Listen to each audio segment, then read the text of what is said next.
All right, testing one, two, check, check, check, check, check.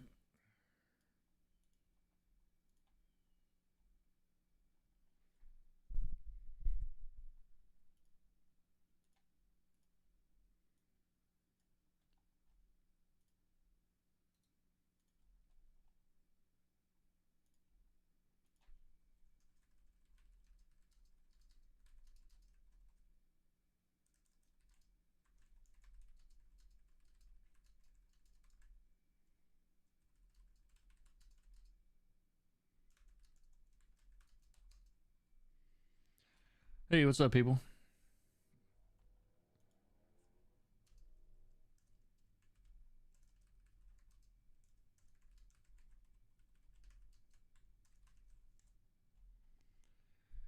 But yeah, hey, how's it going? Cross, Rowler, hello. Jayish, hello. How am I doing today? Pretty good, I think.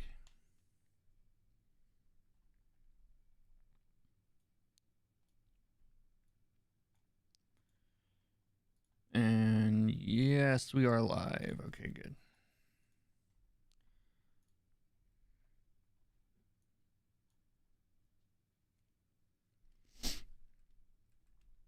All right, so I'll wait a few more minutes until I do a big intro. It takes a few notifications for takes some time for all the notifications to go out. So I'll wait a few more minutes.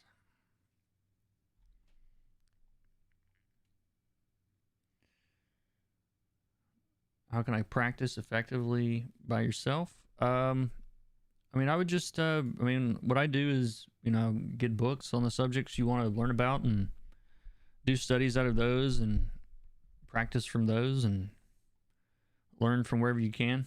YouTube, books. There's a lot of free education out there.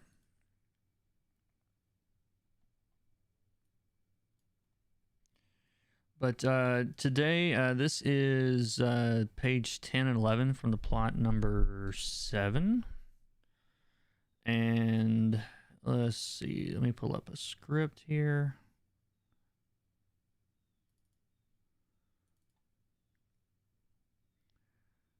Suggest my favorite books. There are. Hold on one sec.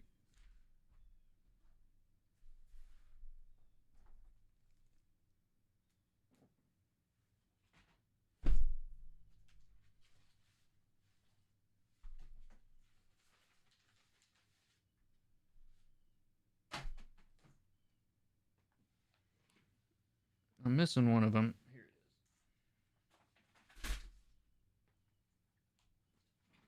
it is.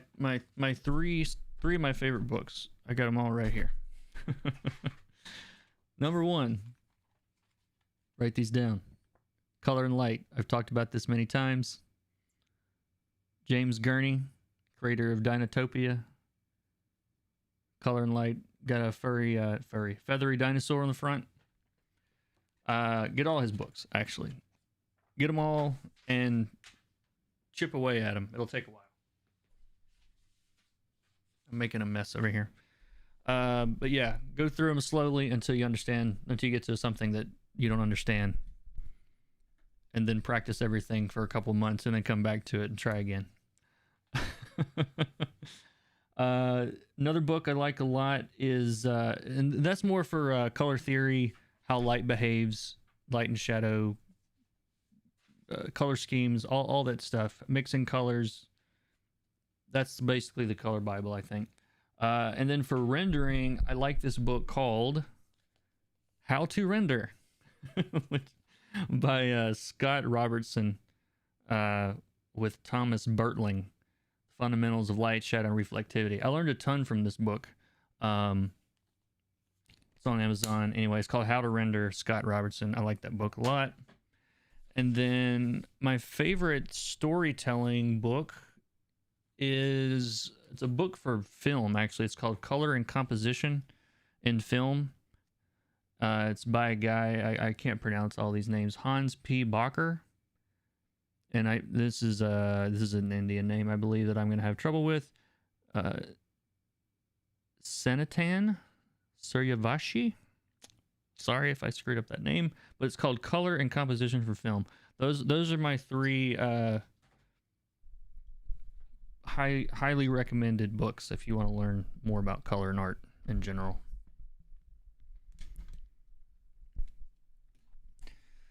Can you share books list for beginners in community post? Maybe later, but yeah, I'll try to. I'll make a note.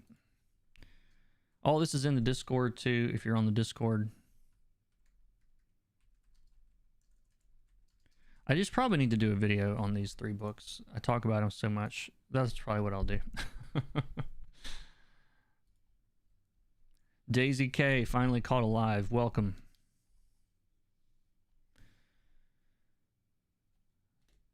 But in the meantime, I'll give you guys some links real quick for these.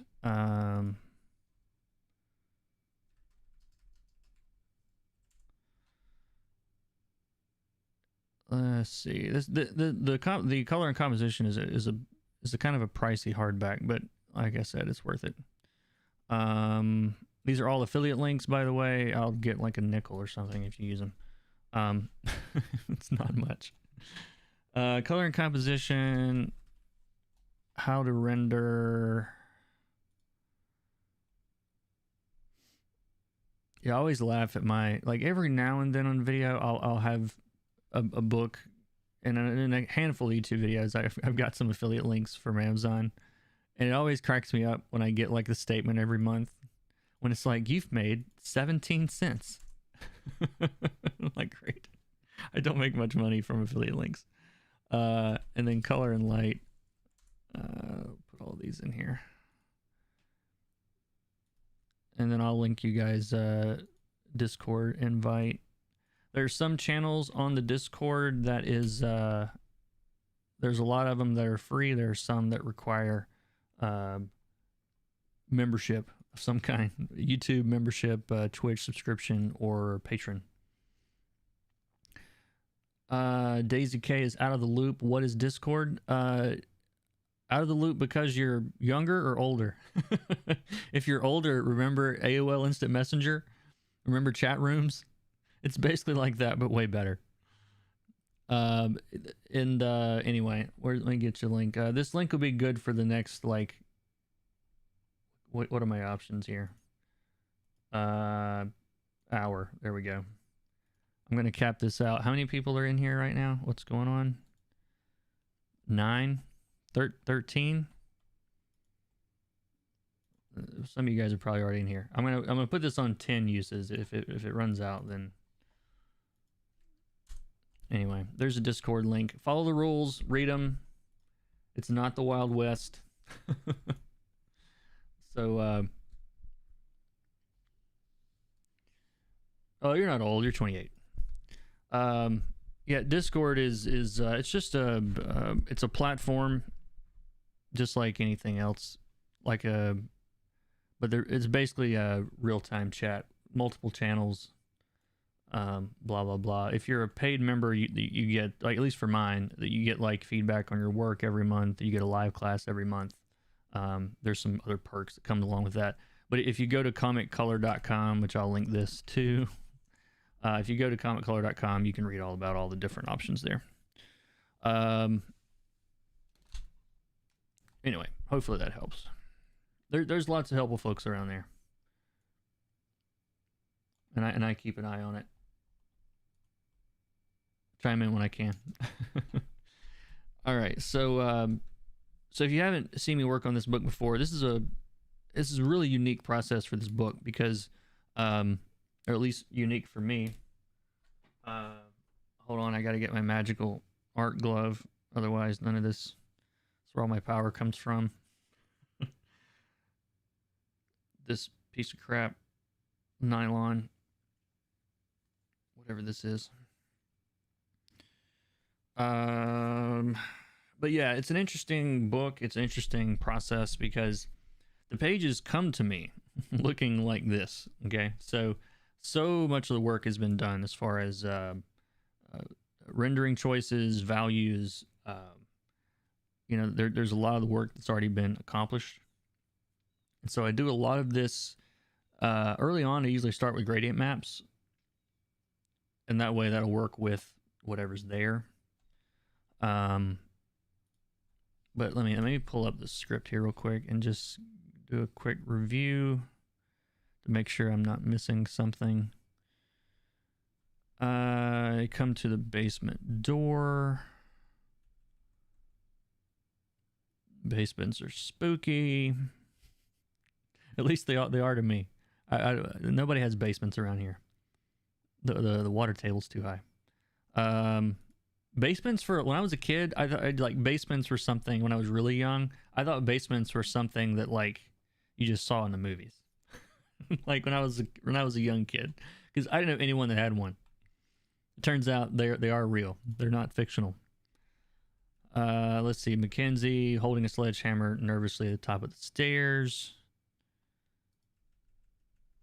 Mackenzie very scared. There is a sound coming up the stairs. Mackenzie's not effing around right now. She's got the hammer lifted high, ready to crush whatever is walking up the stairs. And then it's Chase. She doesn't have to kill him. Okay.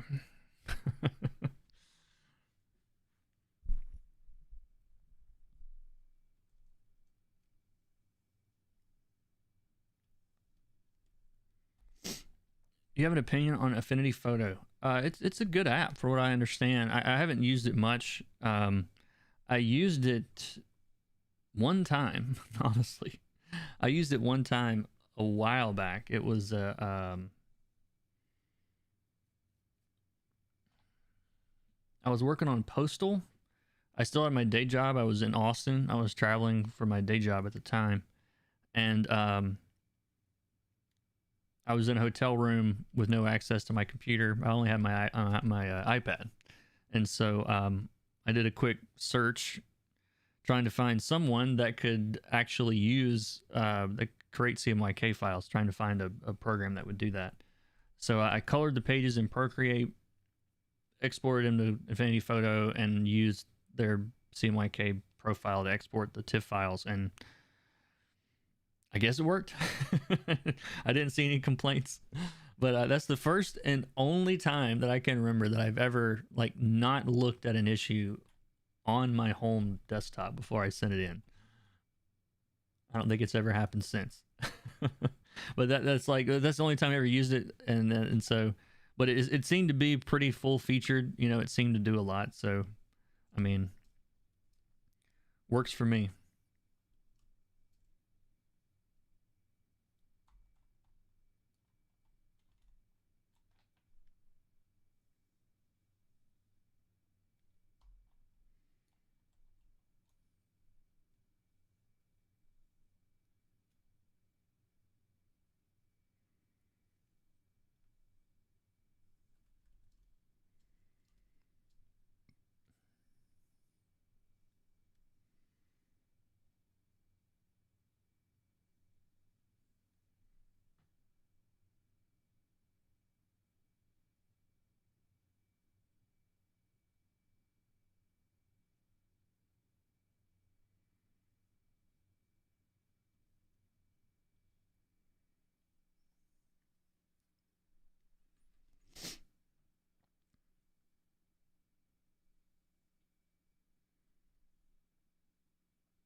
And I have an action that I run that creates hard light layers right above the colors layer. So even though this color, there's really nothing on this layer.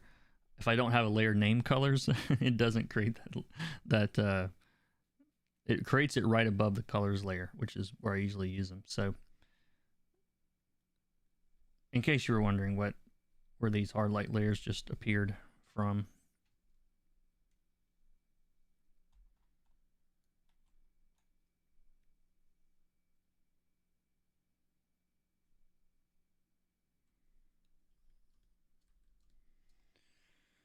This looks good. Thank you, Duncan. Is there an artist you've never worked with that you would love to? Yeah, a lot of them. Like I was a child of 90s comics, so um, Jim Lee, Joe Mad, uh, I always wanted to work with Adam Kubert. What is their name? How do you say their last name? Kubert School, I believe. Um, yeah, I liked his work a lot on X-Men back when I was younger. I mean, it's still good. He's still drawing.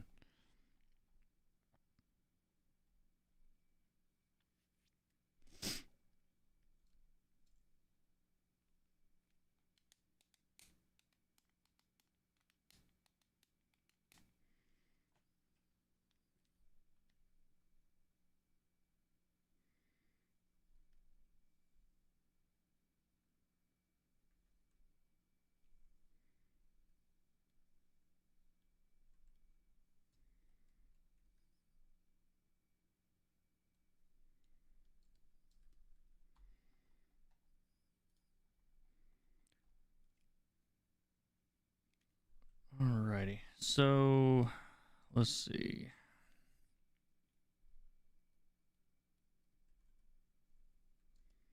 I keep forgetting. I'm so used to working in Clip for a while now that I'm forgetting they have different shortcuts to grab colors.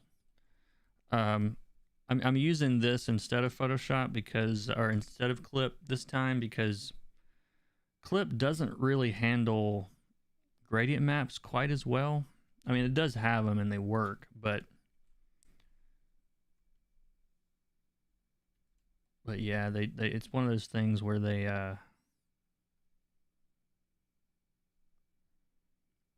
it's slower to get a preview of what's going on, and so it just takes forever.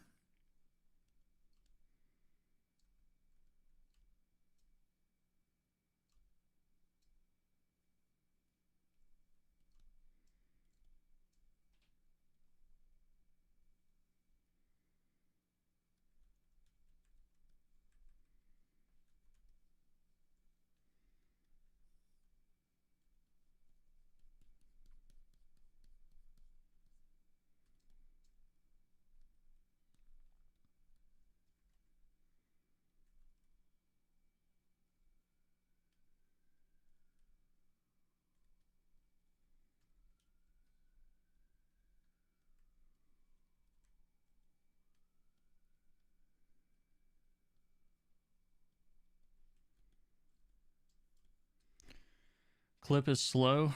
No, no, no. I just mean on gradient maps. You don't get a live preview until you let go of the actual slider, and so it just takes longer to get the preview. This is pretty much the only one of the only things that I don't use Clip for. I mean, I could, again, to clarify, like I could use Clip. It's just not as fast as Photoshop is for gradient maps specifically.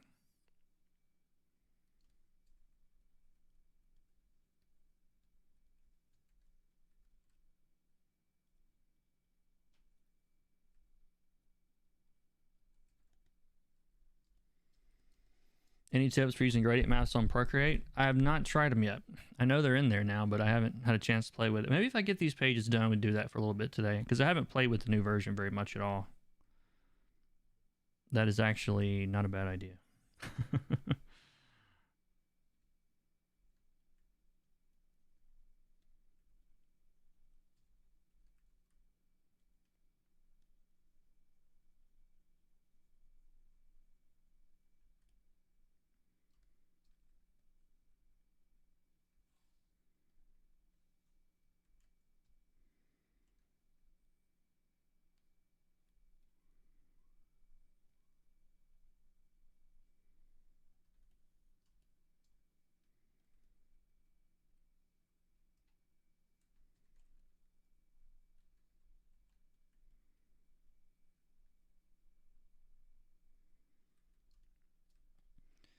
Do we have personal projects?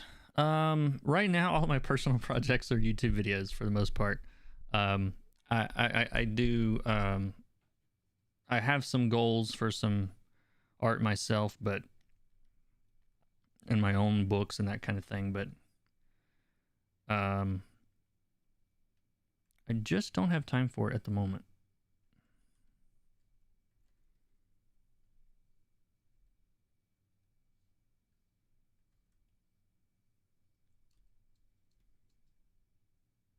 Eventually.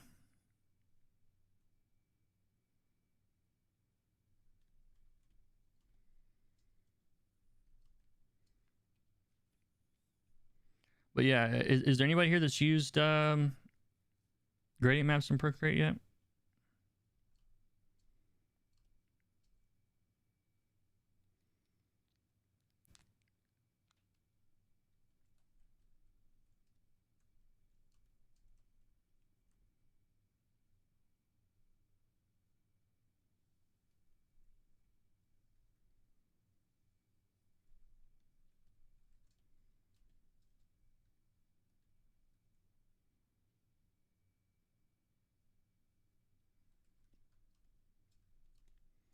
What would you create if you had the time? I like to do my own book eventually. I have a feeling my first book is probably like I have an idea for a sequential comic book about color that I would like to do at some point. Um, I want to at least get 4 or 5 episodes, hopefully, of Caveman Color Theory done first, and then hopefully base hopefully hopefully base a book off of those. We'll see.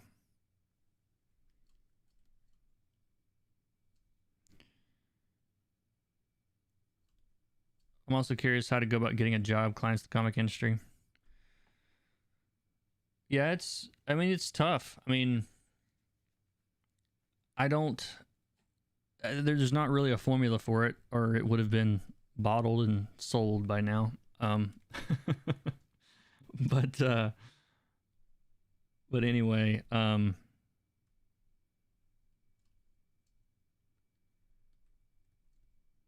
oh yeah, he put in this logo, I think, on the shirt she's wearing is actually from Tim Daniels' other series they're working on right now, I think.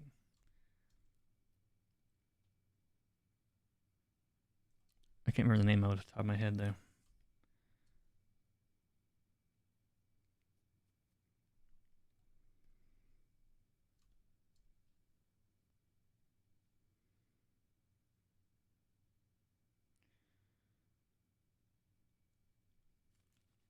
No, I mean my I would go to the FAQ. Like I actually have written out a pretty decent answer there about getting jobs. At the top right corner of the screen, you should be able to see that comiccolor.com/FAQ. I forget to send people there sometimes, but that's one of the ones that's answered in a little bit more depth there. See, this is a part of the book where we can kind of trick the audience with color because up until this very last panel, she doesn't know if this guy is a murderer or what coming up the stairs. In the script, it's definitely told that way, so we'll kind of make this look creepier than it is.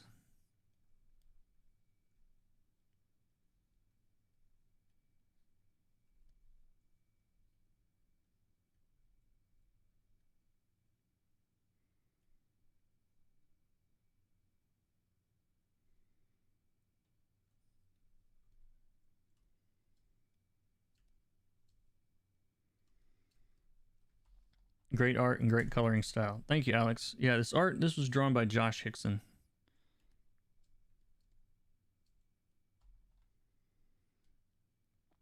There are quite a few comic anthologies that call for submissions pretty regularly. Could those be gateways in this? Yeah, of course. That's pretty much how I started.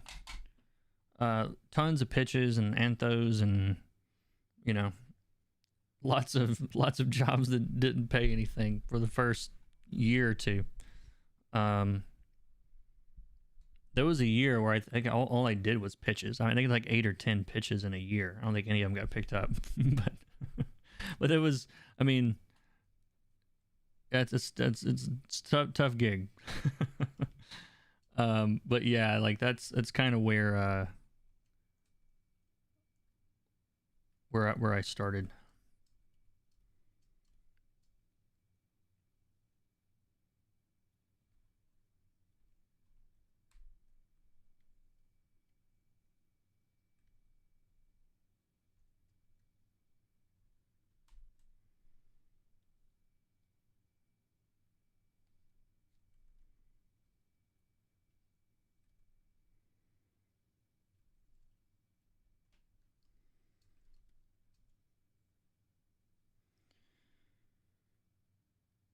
I got published in an anthology. They sent me a $20 check a few months later. Yeah, I think oh yeah, I can't wait for that. Keep us updated. What is that in reference to, Daisy? Sorry, the delay. Sometimes I can't tell what you guys are talking about because I forget quickly.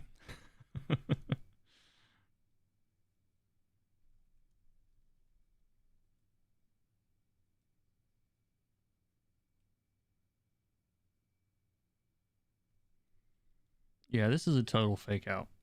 This whole scene.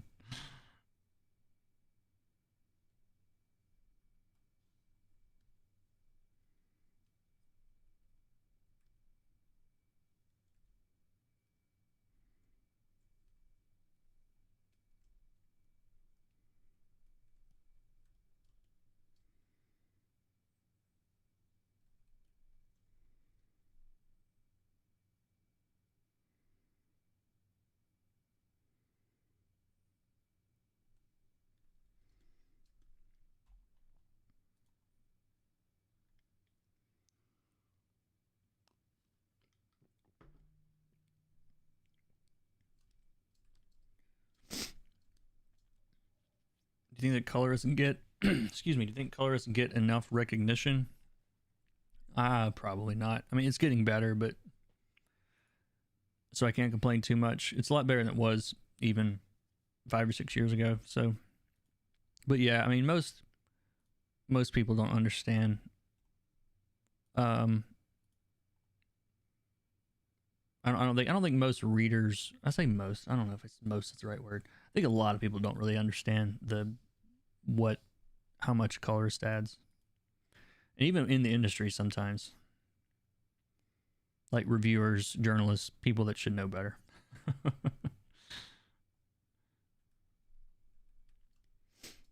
Hey, creative, how's it going? Yeah, it has been a while. Where you been? Where you been hiding? It's not like anything going on in the world. What are you doing? Good afternoon. It's my first time here. I was recommended your channel by a friend. That's awesome. Word of mouth is great. That works. That works. Eric, how's it going? I'm good. I'm good today.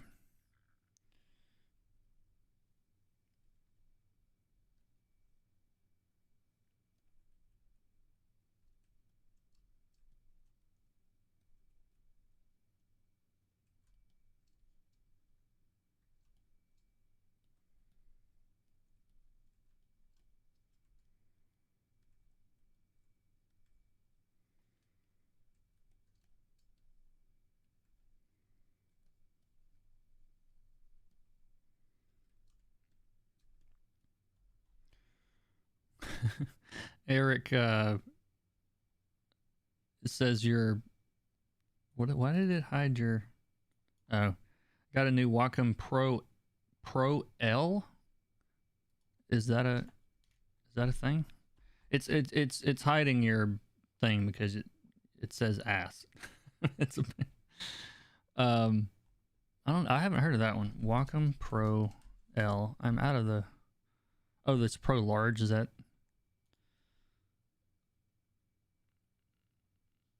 Good grief. How big is that?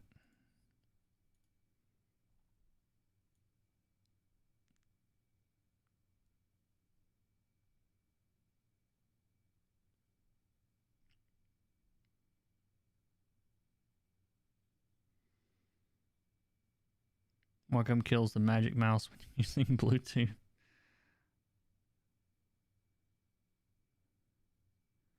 Yeah, it looks pretty big. I'm looking for a size. Oh, here we go. Technical specifications, maybe.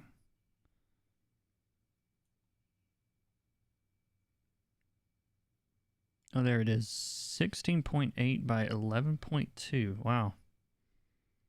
I didn't know they made I didn't know they made graphic tablets that big. That's interesting. Yeah, I used it Intuos for. I mean, I still have one under. It's under the Cintiq. I still use it all the time when I'm not,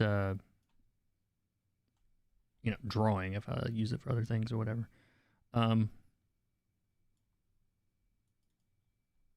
500 bucks. Wow. Cool.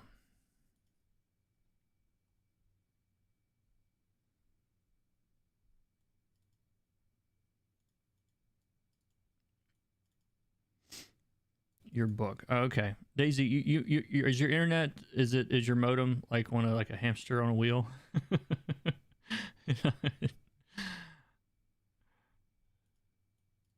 Hey, they're showing up eventually. Your responses are showing up, so that's all that matters.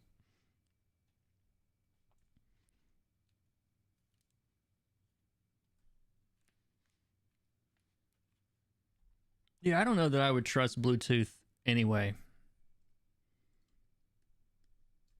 I mean, maybe.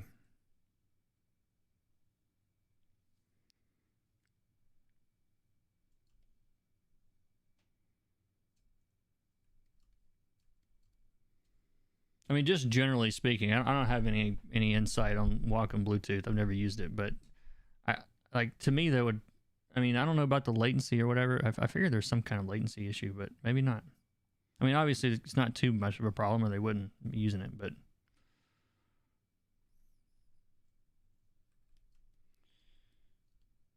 so recently, I've tried getting into doing art, and the one thing I'm struggling so hard with is coloring, mostly shading and highlights. It just makes no sense to me.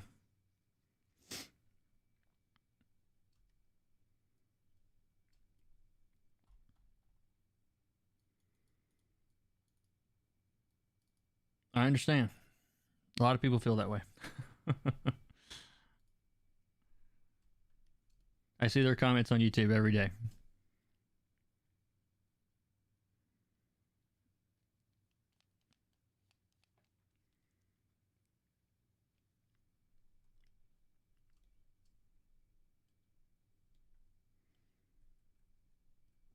Is it just one of those things that takes practice? Yes. That's one of the things that, like, I don't know. I don't want people to take this the wrong way. But it's interesting to me how it sometimes, and I'm not at all saying this is why you're asking what you're asking, Raging, but just in general, there seems to be this. It's like, how do I word this? It's like some people don't just want, of course, like education on like how to do something, how to apply it, all that stuff kind of makes sense. But like, it requires work on the student's end. I can't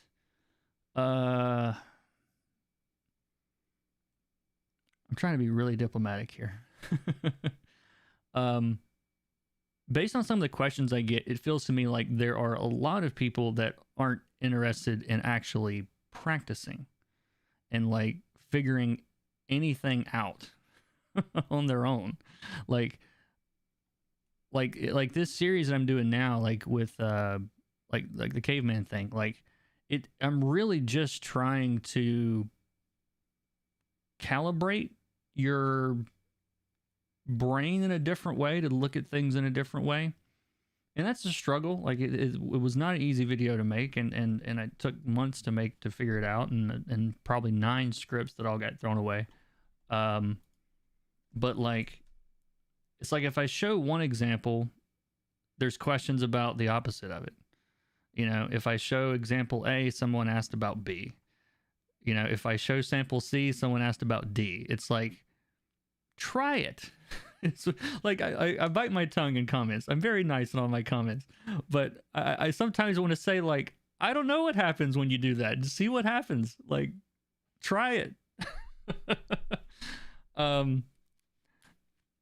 But like, yeah, like I can't provide every answer. Like I can't provide every scenario. Like, this is still an art form. Like, you know what I mean? And I don't mind the questions at all. I don't want people to think, oh, don't ask me questions. Like, but like questions when it seems like you're not putting in any effort into trying to figure out something, you know, at all. Like, there's so much of what you learn is by screwing it up first. You know, like, make something that looks ugly. Try to figure out why it looks ugly, you know?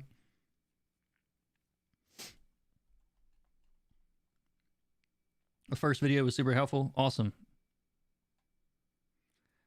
But yeah, like, the stuff that I've figured out and when I've learned the most is when I am actively trying to learn something. Like, I am not just practicing for the sake of practicing, but like, there's a certain thing that I want to try to figure out. What's the smartest thing to learn first? I mean, if I could go back and talk to myself when I was younger, it would be the really big picture art fundamentals, like, you know, composition, those sort of things, focus, emphasis, you know, how to pull things forward, how to push things away, like all those sort of things, because it's the most important thing, and it's treated often as not important at all. So that's where I would probably start. I'm trying to decide if I want to do anything else on this. Maybe these fire. Yeah, let's do some color holds in the fire. And I'm going to keep the rest of this pretty simple.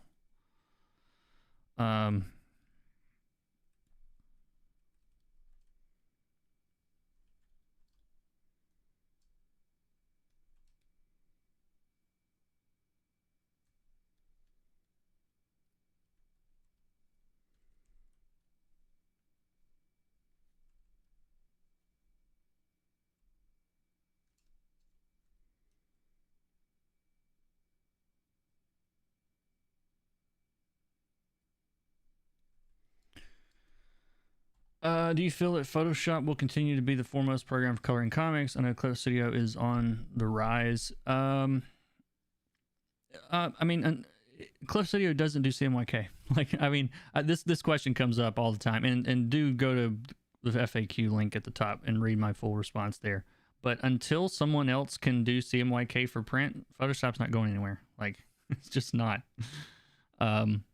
Every page that I do, no matter what app I use, has to end up in Photoshop at some point to create the CMYK files. Until that's addressed, it ain't going nowhere. I feel that's my problem too. It seems so complicated. I don't want to be that artist that just uses flats. Well, light, a lot of light and shadow, like actually where shadows go and where lighting goes, like that will be a lifelong pursuit. for I mean, you're always going to try to improve on those sort of things, and that involves a lot of practice and a lot of study and looking at, you know, actual reference and models and all those things. Like, you can't fake light and shadow and have it work very well. Your clip course taught me a lot I didn't know about the tools in the program. Awesome. The link is in the description for that, by the way. 50% off. That was loud. What was that? Oh, did I get a notification about graphics card? finally? Nope. Out of stock. Never mind. I've used Clip for years. It really made me start paying attention, testing things out. Yeah, I mean, it took me a couple of months to get comfortable with Clip Studio.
What are the things you struggle in your career right now?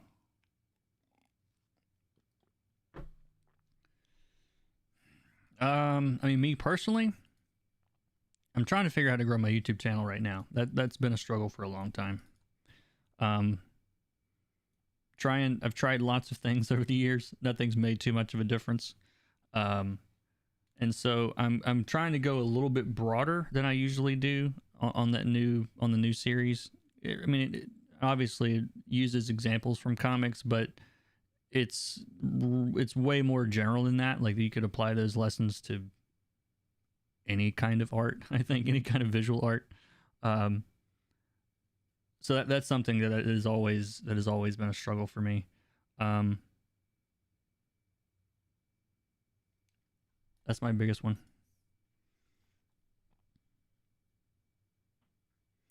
Studying light 24/7, 365. I was admiring the tones on a roll of toilet paper one day. Yeah, like, that's funny because I know what you mean. That's the other cool thing about light, is you can study it anywhere, anytime. I mean,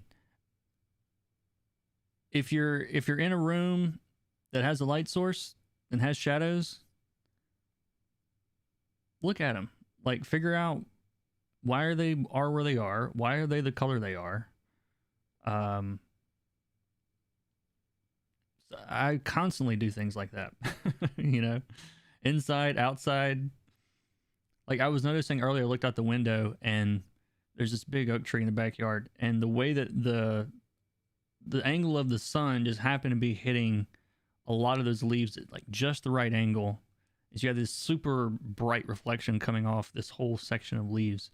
And it's because it's like a mirror, you know, they just so happen to be aligned at an angle to where the light from the sun is bouncing right off those leaves right into my eyeballs. Yeah, I look for stuff like that.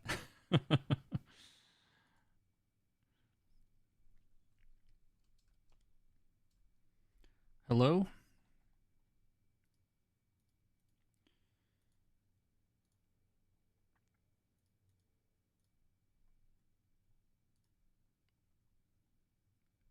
All right, there we go. But yeah, hello to you from Turkey. Welcome.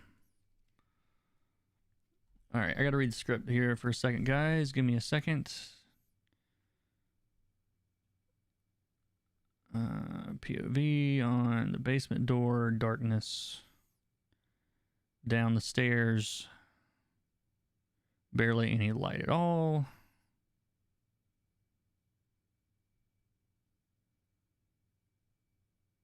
And there is Seb, the guy in the water.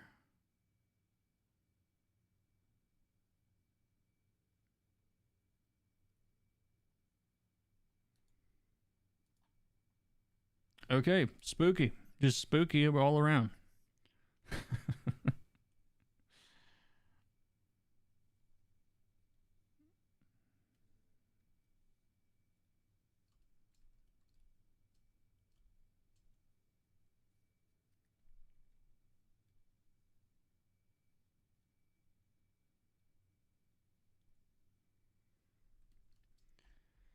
I'm the same. Before I would just try to do shadows and highlights by putting them where I think they would go. I have an art pose app, another app called Mannequin. Let me look that up.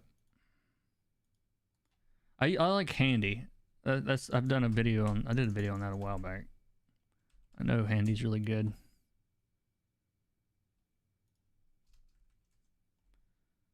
Mannequin on the App Store or Google Play, it looks like.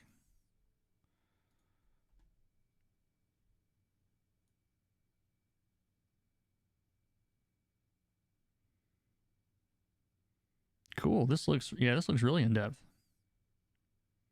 Dynamic light sources. How much is this?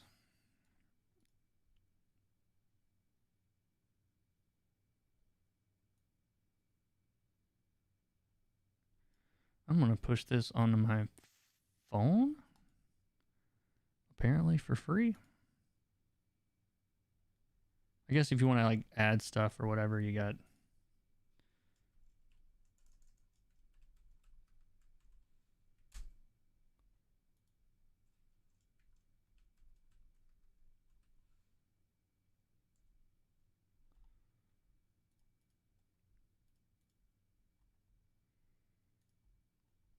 Interesting. Yeah, I'll look at that later.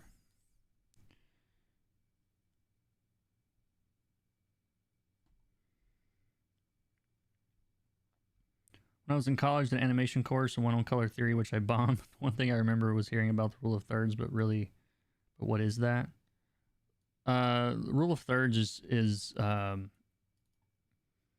it's a lot of things. um,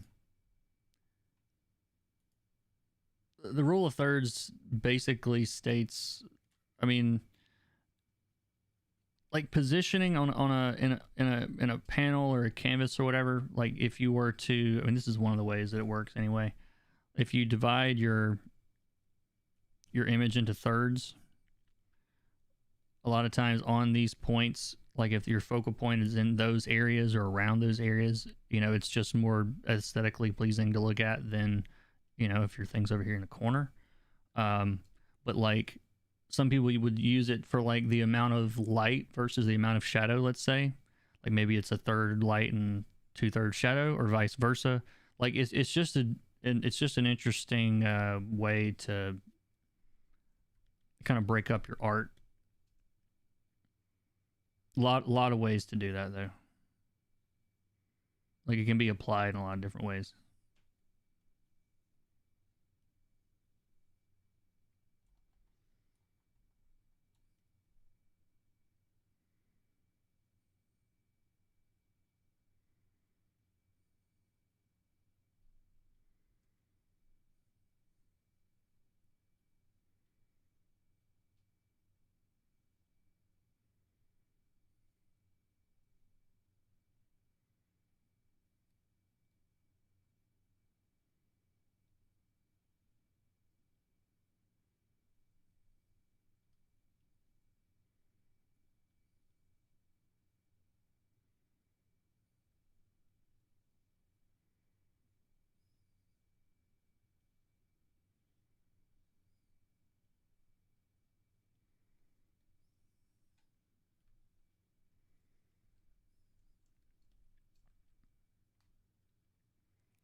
And there's a lot of stuff composition wise that is coming in the next, probably the next episode or the next. I haven't figured out exactly where it's going to go. But these next two episodes talk quite a bit about composition in general.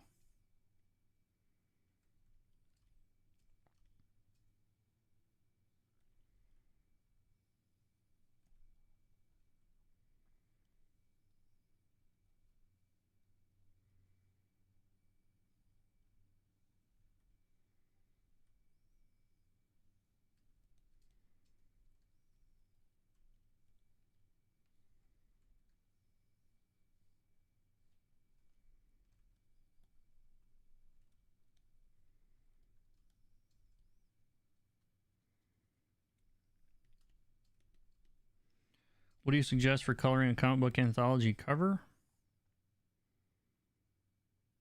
Each character deserves same importance, but doing so is become chaos. I mean, you can have, I mean, entire groups that can be the focus. I mean, it just depends on, like, focus isn't necessarily one person. Like, focus could be 100 people if that's what was in the middle.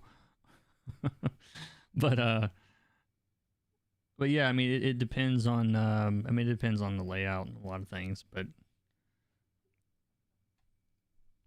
it's like, I mean, asking like, what do I suggest for a cover is kind of like asking like, what's a good analogy? It's like, how would you cook? You know what I mean? Like, cook what?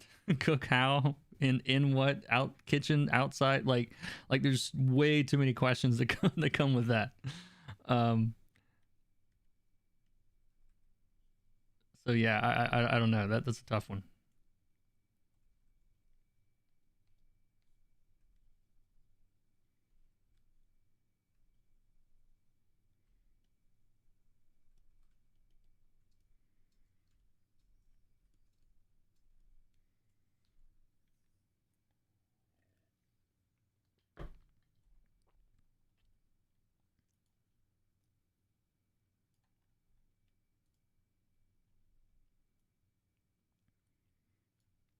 But as far as like, I don't know, I'm trying to think of like, I mean, as general advice, you know, whatever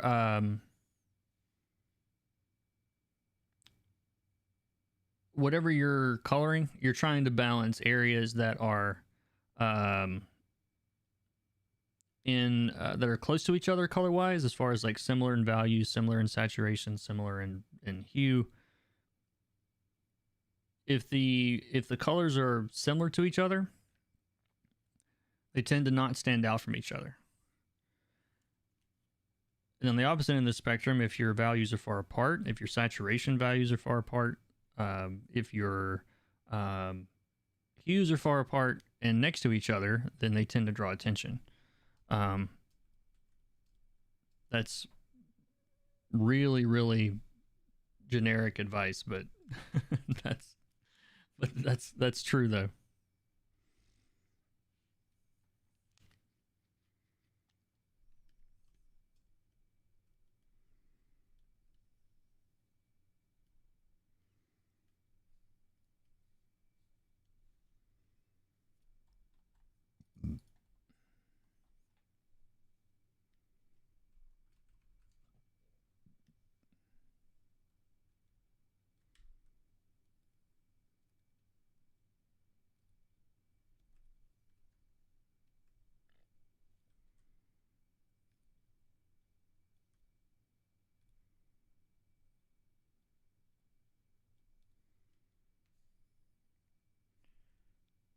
Spooky.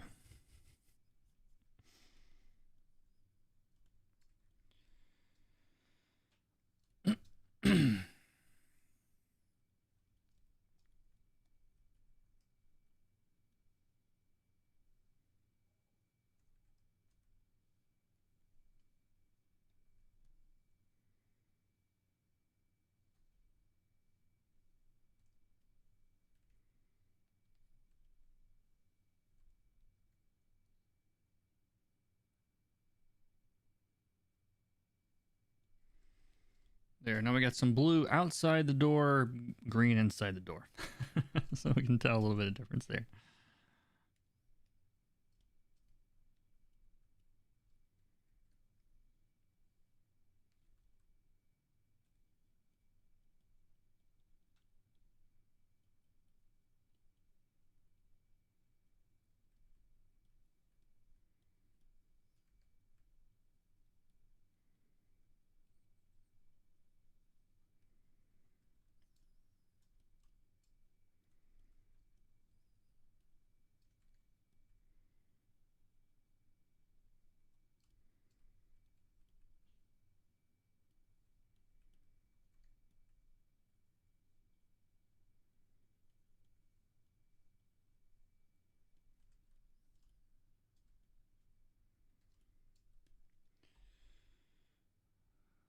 Du, du, du, du, du. 3 of them have the same dress color. I have to put them together anyway. The chaos has been done.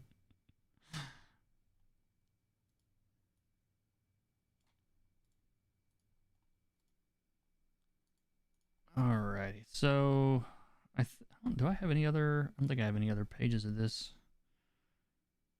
in at the moment. So let me double check though.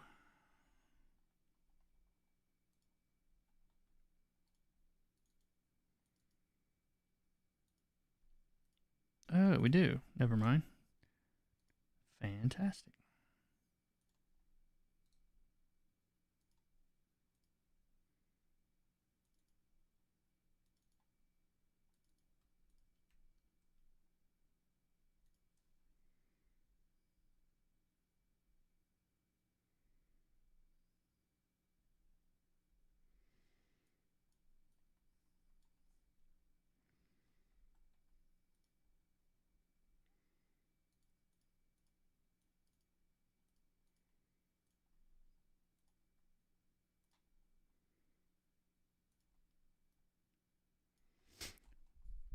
But yeah, let me see if I can.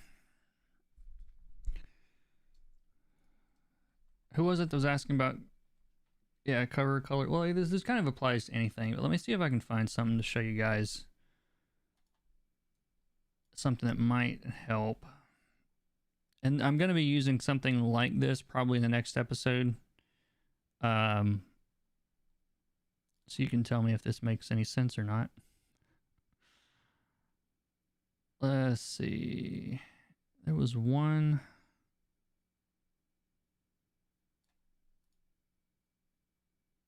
Yeah, this is it. All right, so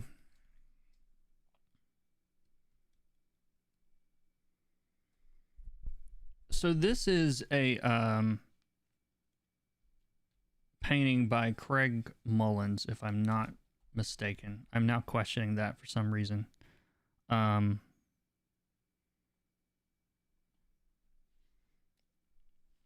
Hold on, let me make sure that's who this is, because I was planning on using this in a video.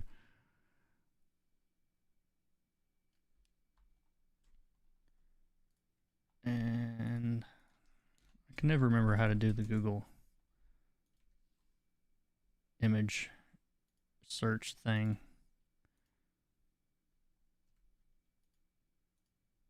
Oh, I gotta save it.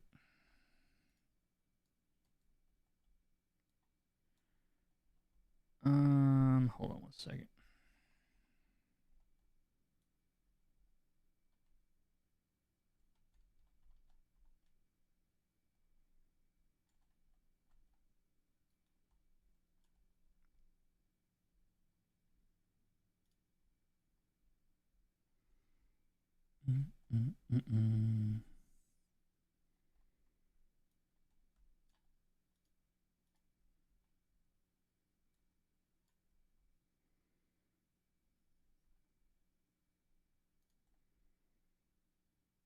Oh, it's not. I'm glad I checked.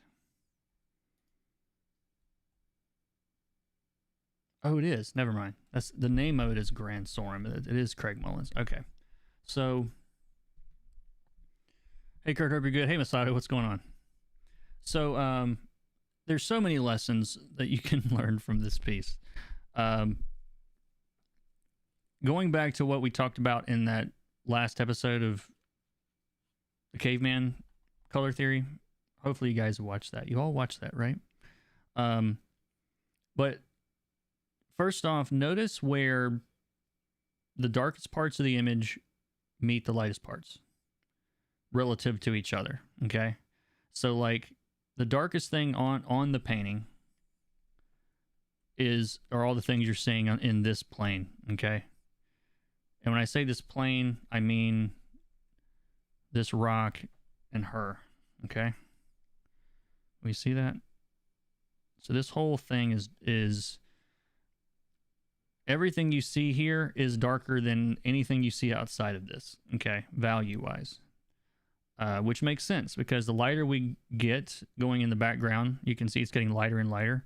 So like if you compare how dark her leg is, for example, with how dark the castle is, like there's a subtle difference there. You know, we're going from almost black to like this slightly lighter greenish blue color through here, right? And then beyond that, it's even lighter. Beyond that, it's even lighter. Beyond that, it's even lighter. Okay. So the lightest part that is also just visually boring. And when I say visually boring, I mean, notice just how much, if I, let's see, I did this somewhere. Give me a second. I thought I made this example. There's so many notes on this.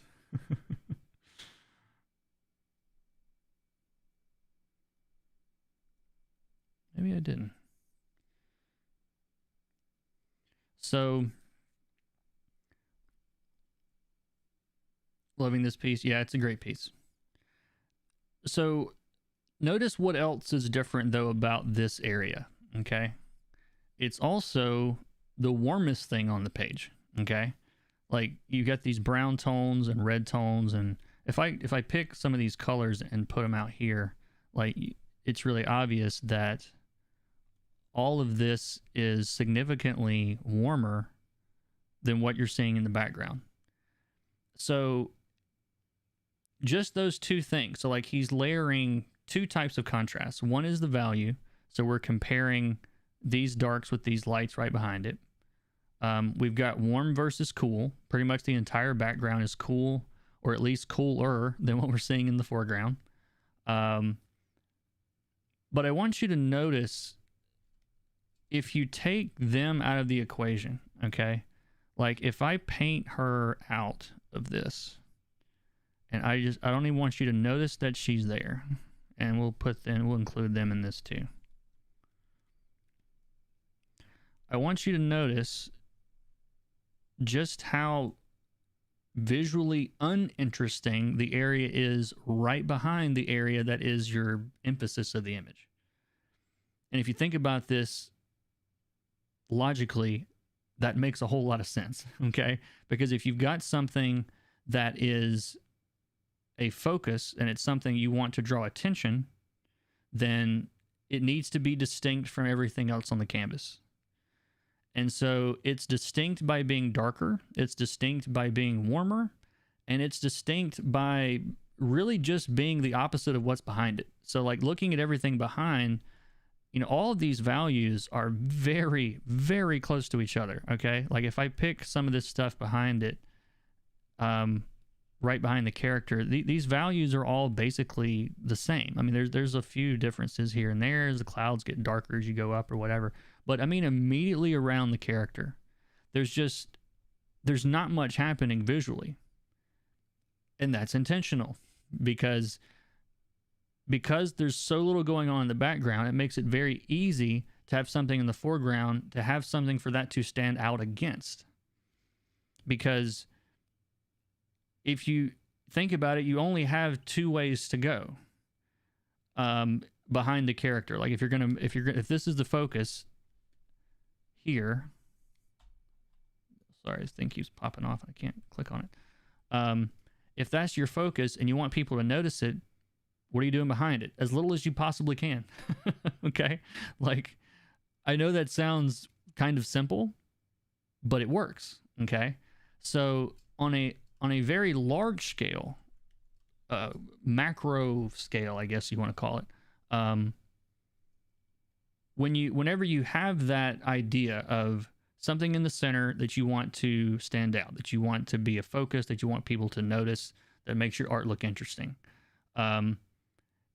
you're creating really three areas. You're creating one, the actual area that is your emphasis, which is the character in this case. And then immediately around that, you've got a space with almost nothing at all in it. I mean, literally almost nothing. Like, yeah, there's a mountain back there that you can barely see, but that's intentional. And so you've got your target, you've got your space around it, and you've got what I call the frame, which is effectively everything else on the image, okay? You've got the castle, you've got the mountains, you've got the sky. All of that is one big frame that is sending you right here. Okay. Does this make sense? You guys with me so far? You could even, actually, I would say that's not even the simplest. The simplest would be like, this is the focus and everything else is the frame. Okay. You've basically got your characters in the middle and the castle in the middle, and then everything else around it. But then you go a step within that, and then you've got your character here, you've got the space around it, and you've got the frame for that. Anybody with me here? The chat's quiet. You guys tell me if I'm off the deep end, or if you're with me, because this keeps on going.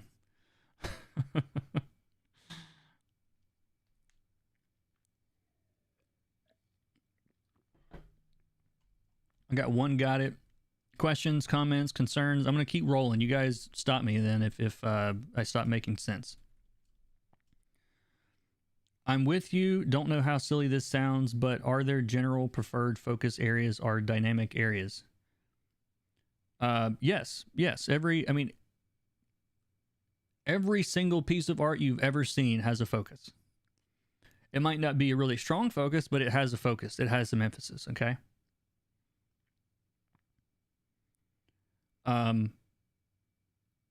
If I'm skipping a step and maybe this is something I need to think about. If I'm assuming that you know every piece of art has a focus, is that a problem? Because that's a question I've never thought about, or at least not when it comes to this. It's a really good question, but I don't think there's a frame of a movie, a painting, a comic book panel, a comic book cover that doesn't have a central focus of some kind.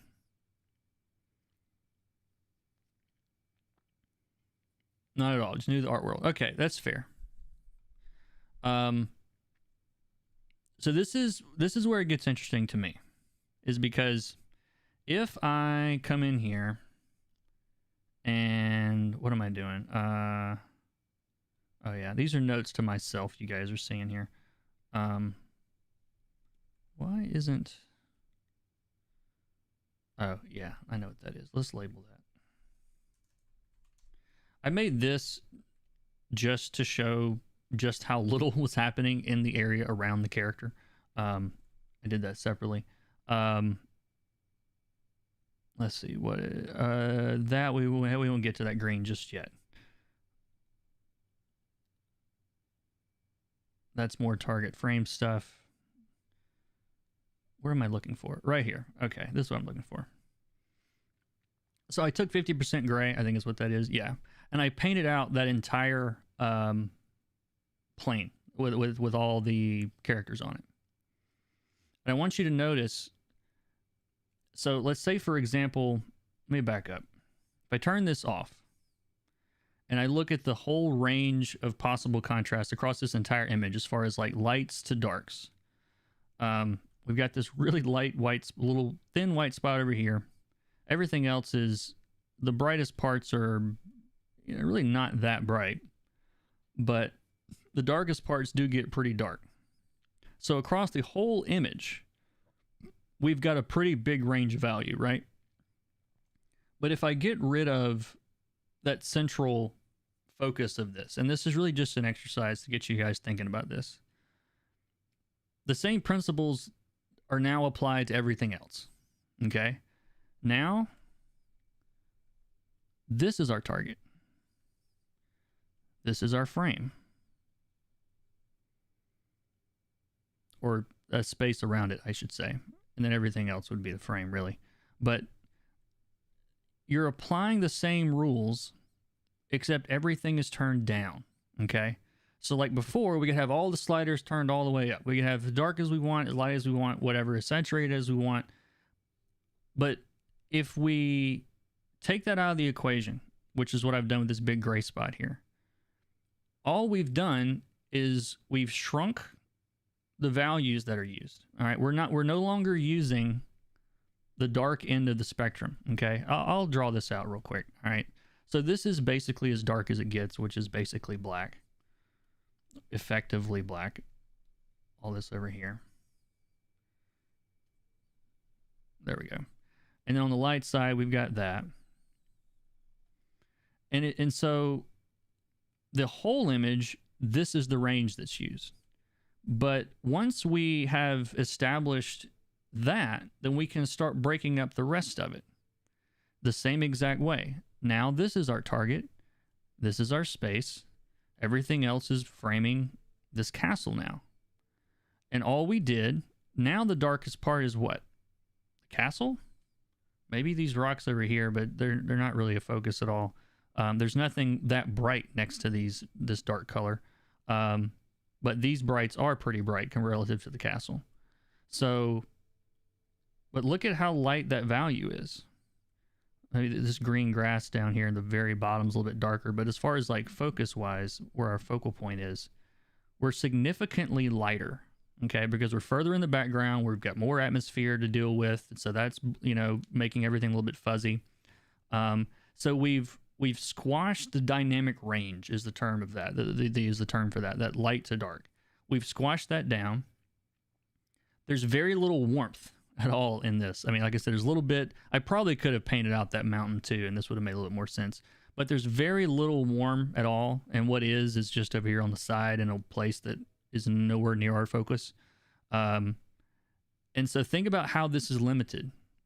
We've taken the warm colors almost completely out of it. Okay, so now all we have are blues and grays, and you know, these greens feel pretty warm, but all of this that's in this area here is all cool. Okay, I mean the background is a neutral warm color. It basically is almost like a cool color itself. The sky is cool relative to this. Okay, even though the sky is technically a yellow, it's still cooler than what you're seeing here. This is absolutely warmer. Okay. So, backing up for a second, turning all this off, you can kind of see now. Time to get away from gradients. Yeah, get away from gradients. So, but if you look at this as a there's this idea, I don't know if I want to get into all this in today, if it'll make any sense or not, but I'm gonna try anyway. I'm not, and then you guys are gonna be my guinea pigs. So I want you to imagine that does all that make sense, by the way? Like, I'm choosing colors that are in narrower and narrower ranges. Is narrower a word? I'm not having a hard time saying it. As I get further and further away from the central focus of the image, okay? Like back here in the background, I mean, we haven't even discussed things like edges, but look at the edges on this. I know this is on Twitch, maybe you guys can't see as well as I can. These are really hard edges, right? Hard edge against the sky, hard edge here. These are all very hard edges, okay? These are hard. They're blending into the colors behind them, but the edges themselves are very distinct from each other. That's another way that he's creating contrast. The only place on this image where the lines are that hard with that much contrast is, again, right here. like all roads lead you here, okay, on this image.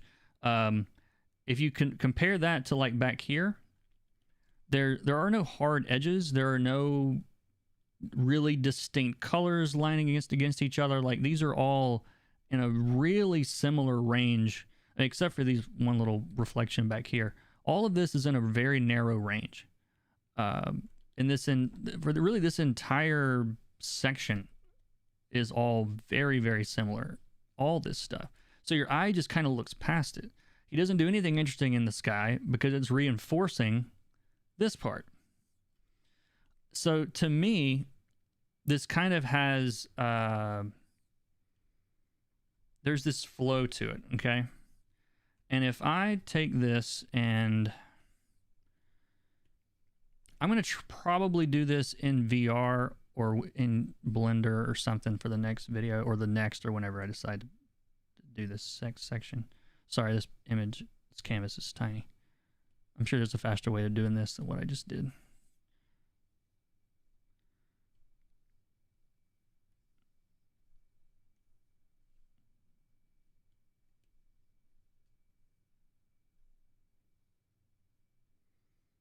How do I want to do this? Let's not do it that way.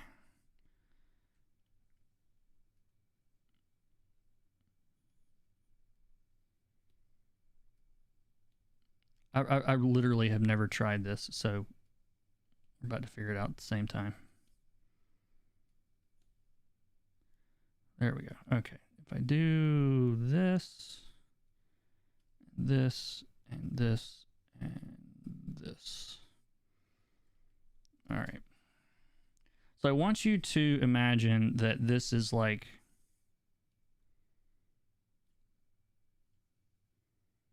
laying on a table, okay? And the perspective is not good or anything here. It doesn't matter. I'm trying to prove a point. So, but imagine we're looking at a table and this is on the table. So there's this idea in science and the study of like computer vision and how we see that there's formulas this long on contrast and like what draws our attention visually. And if they call it salience, SALIENCE, which is not a very common vocabulary word in English, but it is, you may have heard someone call it something like a salient point. It just means it's like the most important point. And they measure them in heat maps. So like if you have an image like this one, for example, if you were to run what they call a like an algorithm for salience on this, the lightest parts next to the darkest parts with the hardest edges, the only place in the image that has a warm color, and the darkest part of the image is all this, right? It's all that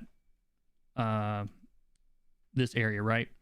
So if you can imagine that like this part of the image is like a cone, okay? And we're going to give it, say this is a value of 10, okay, or whatever. 10 visual interest points. It doesn't matter what you call them. But this is the most important visual area in the image. You could look at this as like on your value scale. This would basically is your full value scale from like 1 to 0 to 10. So what would be like the second most important thing on this? I would say probably the castle, right? Still important, not as important, okay? And I don't know, let's say this is a 7 on our scale of visual interestingness. I gotta have a better name for it. Is there a third most interesting thing? Maybe this green little meadow here. I think that looks pretty cool. Or maybe these people over here. In any case, all of these images, all of these different areas have different amounts of salience. They have different amounts of visual interest. And what you end up with is kind of like, or at least how I think about it, your eye flows starting at the top, like down a roller coaster using these points, if you can imagine that. So your eye starts here and then it drifts to the castle. And then maybe you notice, you know, this green area down here, and then maybe you notice the people and you end up back where you started. This is much easier in 2D to explain. I basically drew it out here, but if we're starting here, and this is the most important part, she's looking to the right, her arm is pointing to the right, the sword's pointed that way, and so all of this is kind of directing our eye over here. So once we see this and the flow, you kind of float over here to this top of this castle, or just the castle in general. I don't want to be that specific, but just to the castle. Then what? It's like me, I noticed this little green area. It's like, oh, that's interesting. We got a little green area that's really pretty. And oh, there's a river. And we cross the river, and here's the thing. And oh, this goes all the way back here. And look at how far back you can see. That's crazy. And the sky looks like there's going to be a storm. And oh, look, it's birds. And then, oh, here's a mountain. Oh, there's some people here. I didn't even notice them. And then we're back here. I think that's what your subconscious does. This happens in a tenth of a second and you don't realize it. But like there's absolutely a there's movement to the flow of this. That's all very intentional. And each one of these little targets has its own frames, because again, if this is our target, this is our main emphasis, just like notice how this mountain and this mountain kind of hold it up, like they're supporting that area. Beyond that, this area of green and this area of green, the distance between here and here and here and here is about the same. So to me, I look at these greens as almost like it's almost like an echo or like a harmonic or something. We're on the opposite side of their color wheel from this red. But all of this is helping to frame up this character. By having these two areas roughly the same distance apart and roughly the same color, we are they're helping to support this central focus here. And undo is not working all of a sudden. Okay, I think my am I still online? Photoshop is just okay. There we go. I don't know what just happened. But even the let's see, what other let me look at my notes on this.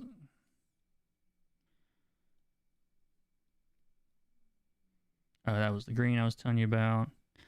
Oh, edges, basically softer edges, harder edges. Yeah, I basically already covered most of this.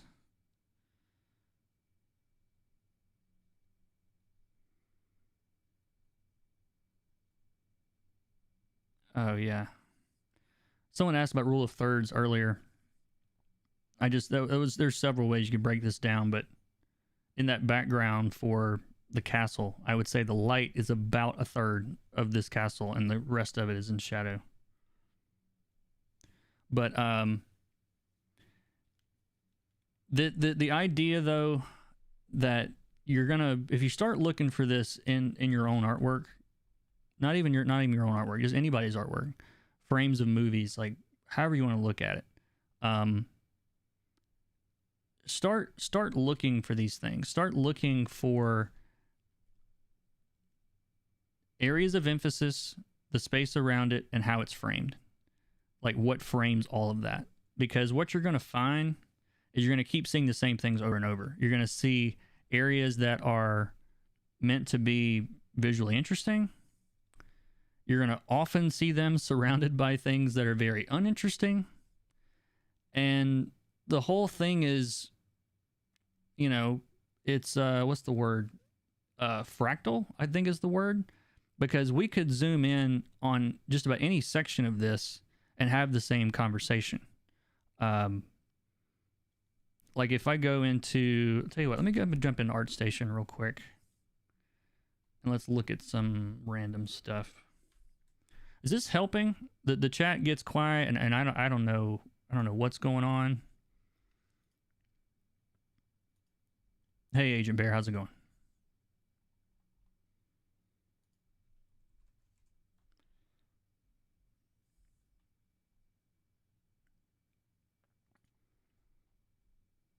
Let's see. Let's look at 2D. Although it probably doesn't matter.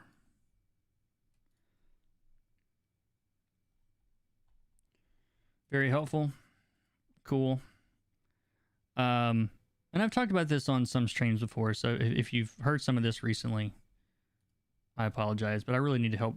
This helps me to figure out what's going to be in the next video. This one is very, very obviously what we're talking about. You got the darkest areas and the lightest areas on the main character. The entire background's basically gray. If there are elements in the background that he wants to draw attention to, like these things over here, all he did was make them slightly darker than everything else in the background. That's it. It didn't even require any highlights. They're just a little bit darker in the background. And these are just what's trending. This, I didn't plan any of this, but like, you can see how we've got this very central dark figure. He is framed on both sides by these trees, helping to reinforce that. The entire background is significantly lighter than what we're seeing in the foreground. The range of values in the background is significantly lighter than what we're seeing, you know, smaller than what we're seeing in the foreground. The edges are harder in the foreground. And we've got roughly the same amount of space on both sides of the character framing them. That's also something else you're going to see pretty often, is that whatever the size of your, let's say, target is, or whatever your emphasis is, you're going to very often see roughly the same amount of space on both sides of it. And this is because a checkerboard pattern is the most visually distinct type of pattern that gets our attention, is like repeating stripes, or like a checkerboard pattern. And so you'll see that. Where did I go? There we go. So you'll see this kind of cadence of like dark, light, dark, light, dark all the time. You'll start to see it everywhere if you start looking for it. But as far as applying this, where this becomes very, very helpful is like, if I bring this, and by the way, this is, we're crediting this person. I don't know how to say this name. Lou, we'll call him Lou. Did an incredible job on this.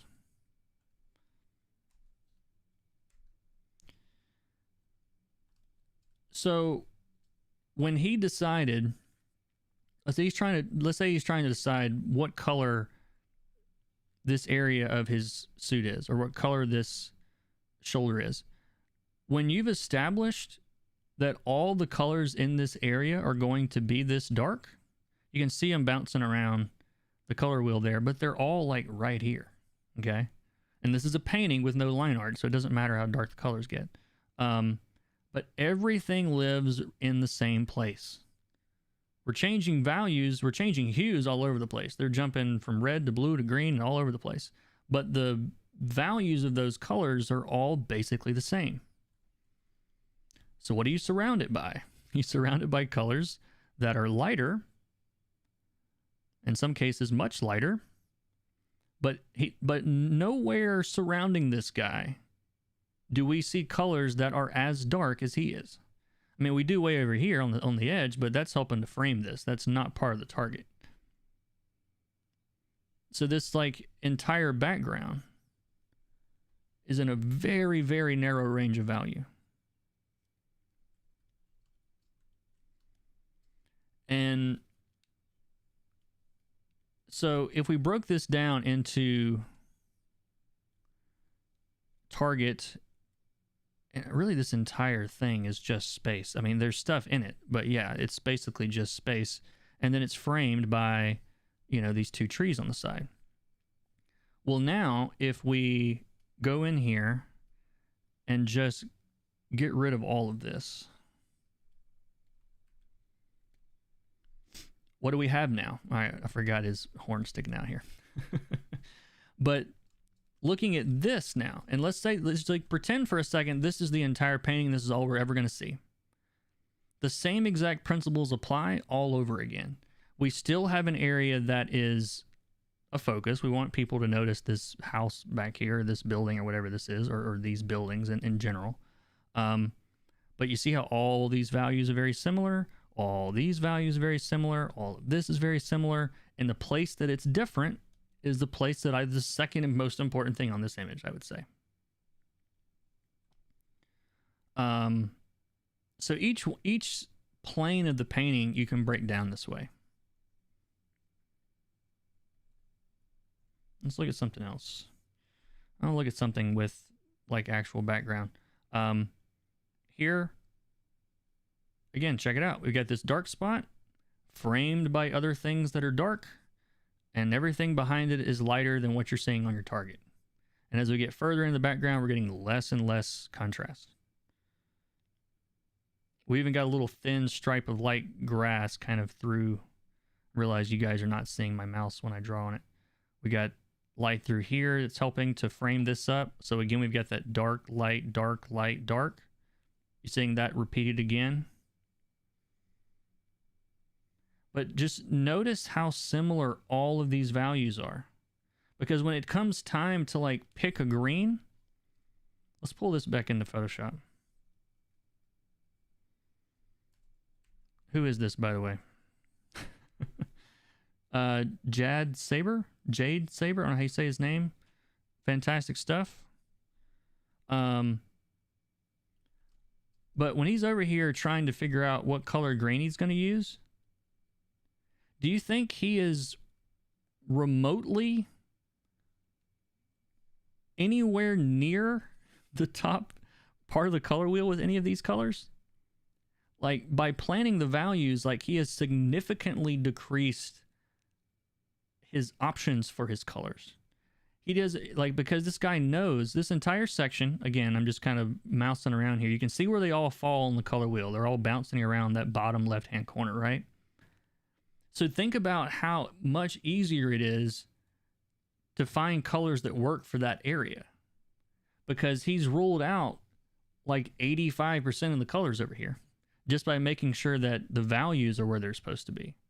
So when it comes time to figure out, like, well, I don't know what color to make this post over here, he knows it's got to be close to everything else. It's got to be close in value to some of this other stuff. He can get away from it on the saturation. He can make it, less saturated, obviously, because it's metal. But at the same time, like, that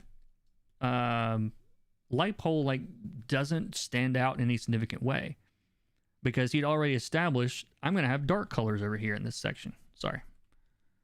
So that means when he goes to pick colors, he has such a limited number of options to choose from. So when people are talking about get your values right, like make sure your values make sense, what they're doing is dramatically limiting their options for colors. And you no longer have to look up here and say, oh, I have 16.7 million options, which is, I think, the right amount of numbers. 256 times 256 times 256. It's like 16.67, I don't know, something. You don't have 16.7 million options. You've only got a few, when you've already established what needs to go in that area. So in any random spot on a canvas, you can come in and say, okay, I'm trying to find, this is not a great example for this, but like this little building back here, it's way off in the back. You've kind of got a hierarchy of options that you have to ask yourself. It's like, one, how light or dark does it need to be? Like, how much do I want that little building to stand out? Not much. I just need you to notice it. So we make it a little bit lighter than what's behind it. And if you have a problem seeing that, we can look at it in black and white. And then you can ask, okay, well, I figured out about what value I need. How saturated is it? Is it going to be, it's wood off in the distance. Is it going to be really saturated? Is it going to be, the building looks like it's made of wood. We pick what we think is a wood color and lay it in there. Like, does that make sense? It doesn't fit with what's going on around it. So it's very desaturated. We've really desaturated it quite a bit. And then we have to ask, what hue do we want? Like, at every stage, you only have two directions to go. And I think that hierarchy of like decision making is what makes color confusing for people, is they don't realize you've only got three different ways you can describe color: value, hue, and saturation. And at every stage, no matter what color you pick, you only have one of two directions to go. Either it's lighter or it's darker. It's saturated or it's less saturated. Or even on the color wheel, I don't have a color wheel here, but if we had a color wheel, from any given point on the wheel, you can only go two directions if we're going around the edge. It's either it's warmer or it's cooler, or it's more yellow or it's more purple or whatever, but like, you only have two options. So like, this is also why lately you guys have seen me doing more like just put a flat color over everything and then choose the colors based on that, because then I can see what they are in relation to each other instead of just like looking at a bunch of flat colors that look like a rainbow and then trying to figure out, you know, what colors I'm using. So anyway, does that help? Does that make sense? Is there an easier way to explain this? It's kind of where the next video is leaning toward. This is a good example. Who is this? Evan Amundsen? Amundsen? I don't know how you say his name either.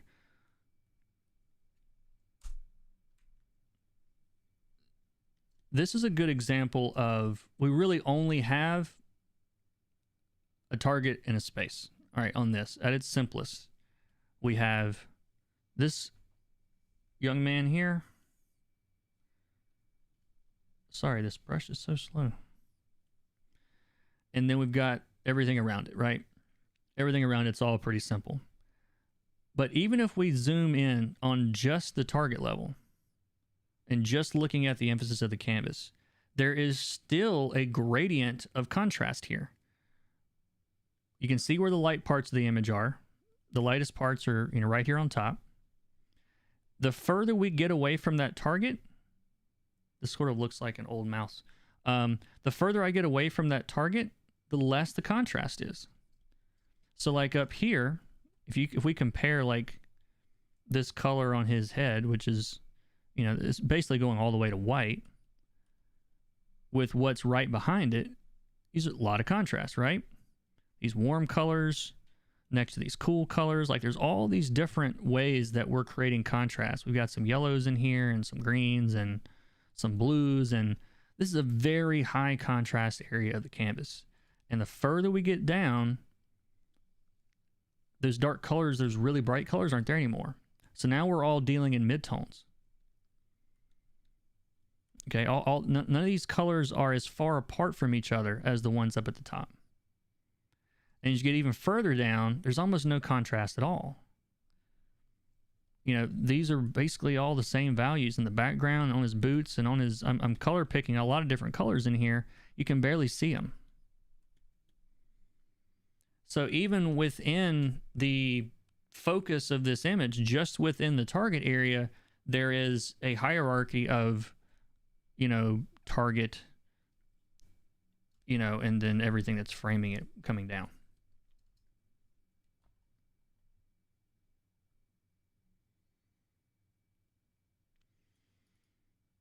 LOL at the flat colors that look like a rainbow. That's what I do, so then I have to use adjustment layers. Yeah, like I'm really trying to get away from using those as much as I have. Does the same apply to black and white pieces? Yeah, you just don't have... It's even simpler because you only have value to deal with at that point. As far as color goes, there's no saturation or hue, so it's straight up value. Like, that's it. I mean, it's just like if I converted this to grayscale, it's still going to work because the values work. Like, other than looking a little less interesting to being in black and white, is anything really taken away from this because it's in black and white? Like, I mean, sure, we don't get all the color detail, but the focus is just as strong. The contrast and the values are still the same. We've got our high contrast here, we got low contrast down here. So yeah, it's the same.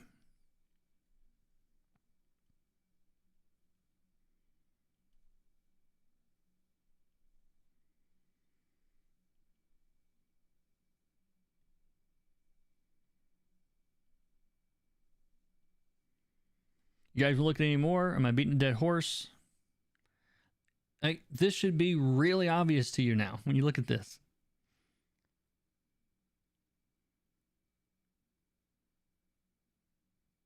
You should start to notice these patterns now. Like, there's a big yellow bright spot in this. The target's standing right in the center of it. He's one of the darkest things on the page. This is also a really limited palette. Not a whole lot of color here. It's basically all yellows and oranges and reds, and that's basically it. Nice. Ew. So good though.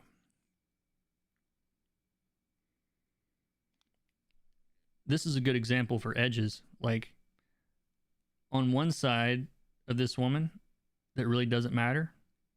Like look at how little you can even see this edge. Like the edge is lost. Like her hair kind of blends into the background. This kind of drifts right off into the shadows. You can't really make out. I mean, all of this is in shadow on this side of his face, but on this side of her face, even within this little area, we've got harder edges, brighter values, and lost edges, darker values. So I mean, this works at every single scale. Like we can zoom up just on her head and have this entire conversation. Same stuff.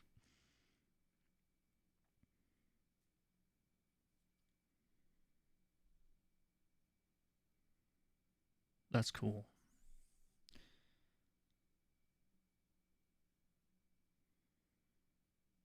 This one does a good job of it with hue. I mean, the only place we have anything that color, that big, is right there. I'm just kind of randomly going through these. There's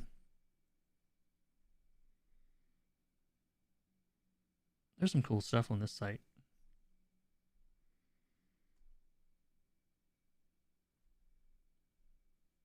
I'm trying to find some things that actually has environments and whatnot. But yeah, look at how simple the background right around their heads is. It's almost completely blown out.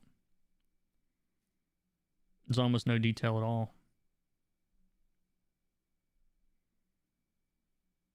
And this works in landscapes too, of course. Like it doesn't really matter what you're looking at. Wow, that's awesome. Like how long did it take you to find this little bitty character in this image right here? Probably not very long. I mean, you're going to glance at this. Within a few seconds, you're going to find this girl because everything is leading us here. That's the only place you see that color white next to that, like basically black.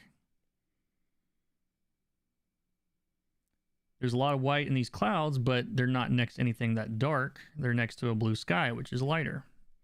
And this building in the background, less contrast, not as dark as what you're seeing in the front. Anyway. Yeah, I gotta go to this website more often.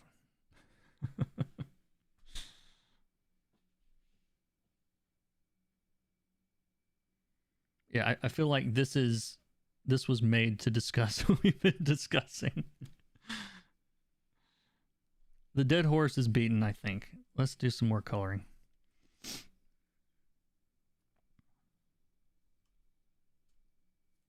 Actually, how long has it been? Yeah, I'm probably gonna take a break here in a second, but I'll get these pages going anyway. But let me know what you guys think. And I don't mean that in like the YouTuber way of let me know what you think in the comment. Like seriously, I need to know what you think. It's gonna help me make the next video.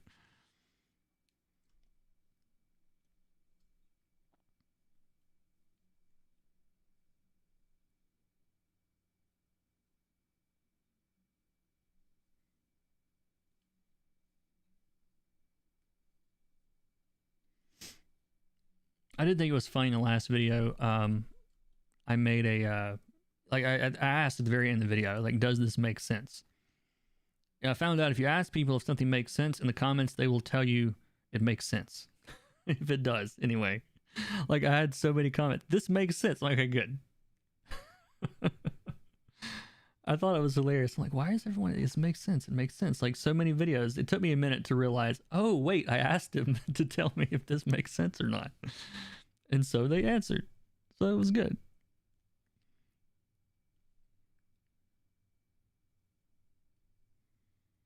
All right, so we're out of spooky times here. We're back into where the kid is in the house, a little less spooky. So, we'll do some local colors on this, and or more local-ish colors on this anyway.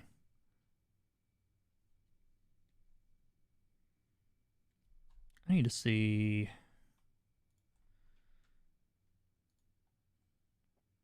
I'm going to pull up the last time we were in this scene just so I don't have to. Excuse me.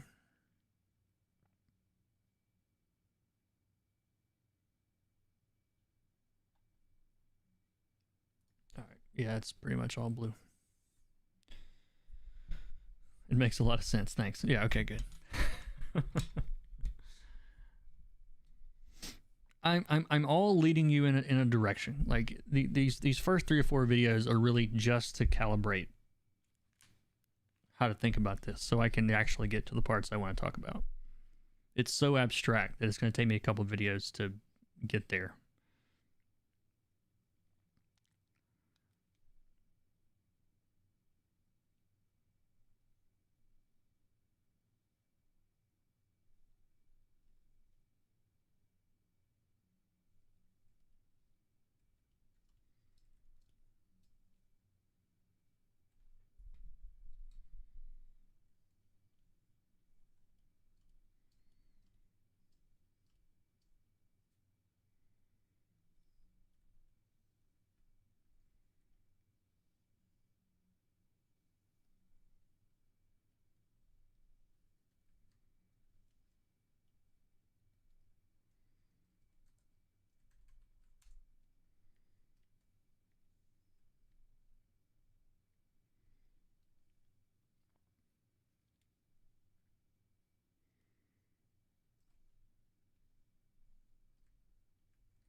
Man, the delay is insane. It's like I finished talking a minute ago.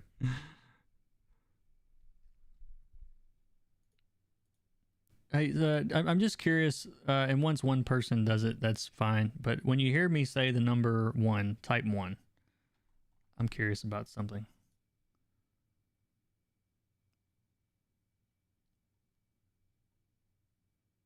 Because I've got this in low latency mode, ultra low latency mode. Okay, Eric's number 1. Yeah, so it's like 10 seconds, 15 seconds. It's not that long. And then there's some that are coming in way later.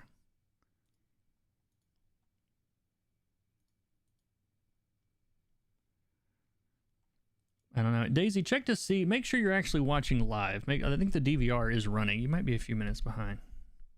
I mean, if you are, that's fine. Say it again. I think I figured it out by now, but yeah, and he had open typing. So yeah, like it works. It's working well for some of y'all.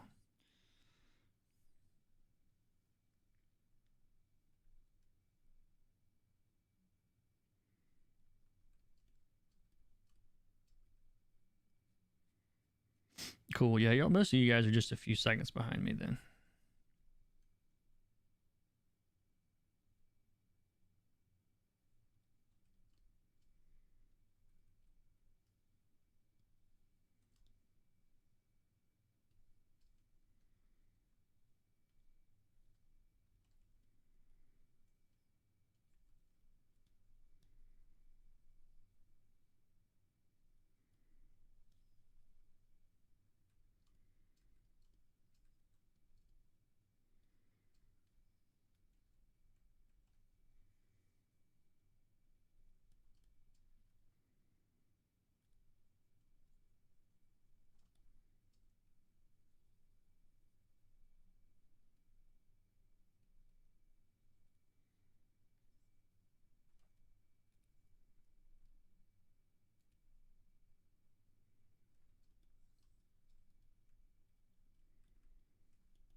Sorry, I got quiet. Almost done.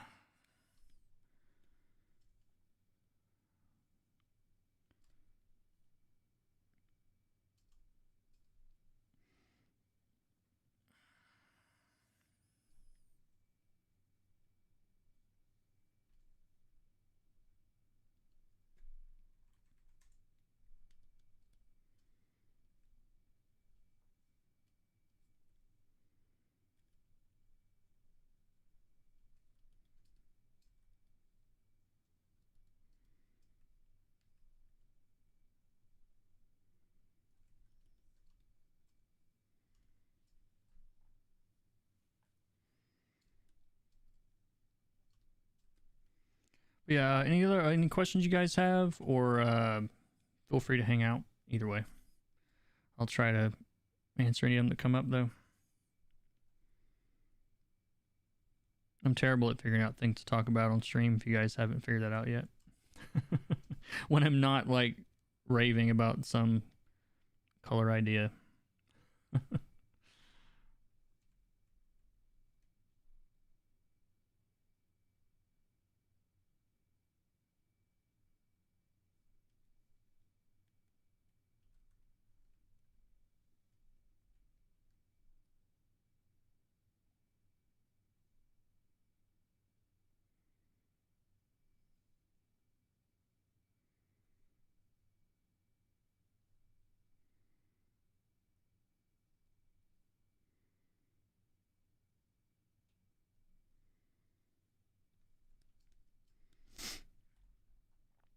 Let's say you have a blank canvas. So we've got some.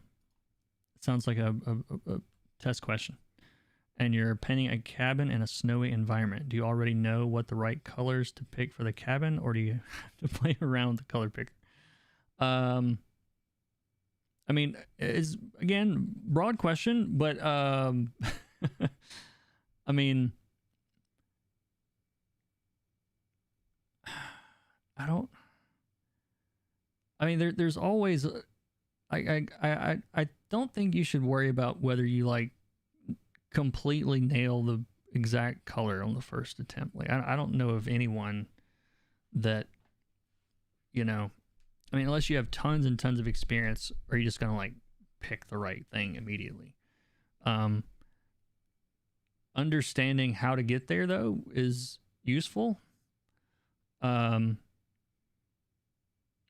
but there's things like, you know, for example, if it's outside, like how far away is the cabin? Like if it's up close, you might see more of the actual color. If it's further away, it's probably blending in with. If it's snowing, it's going to blend more into the background. You know, it's going to get less saturated as further you go back in the environment. Um, you know, how much it does that is up to you and whatever piece you're doing. But yeah, don't worry about like picking the perfect color the first time. You can always change that. That's easy.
All right, so yeah, it's been about 2 hours. I'm gonna go ahead and shut this one down a little bit early, and might pick this up back on stream later. May not. Depends on what I want to do later. But it's been fun. I appreciate the feedback on some of those ideas. I'm gonna keep working on those, and hopefully by the point the video gets made, it'll make some sense and somebody learns something. So as always, thank you for watching. Check the links in the description if you want to. I've got coloring courses, I've got Patreon, got all that stuff. Help support what's going on around here. And yeah, I will see you in the next one. Take care.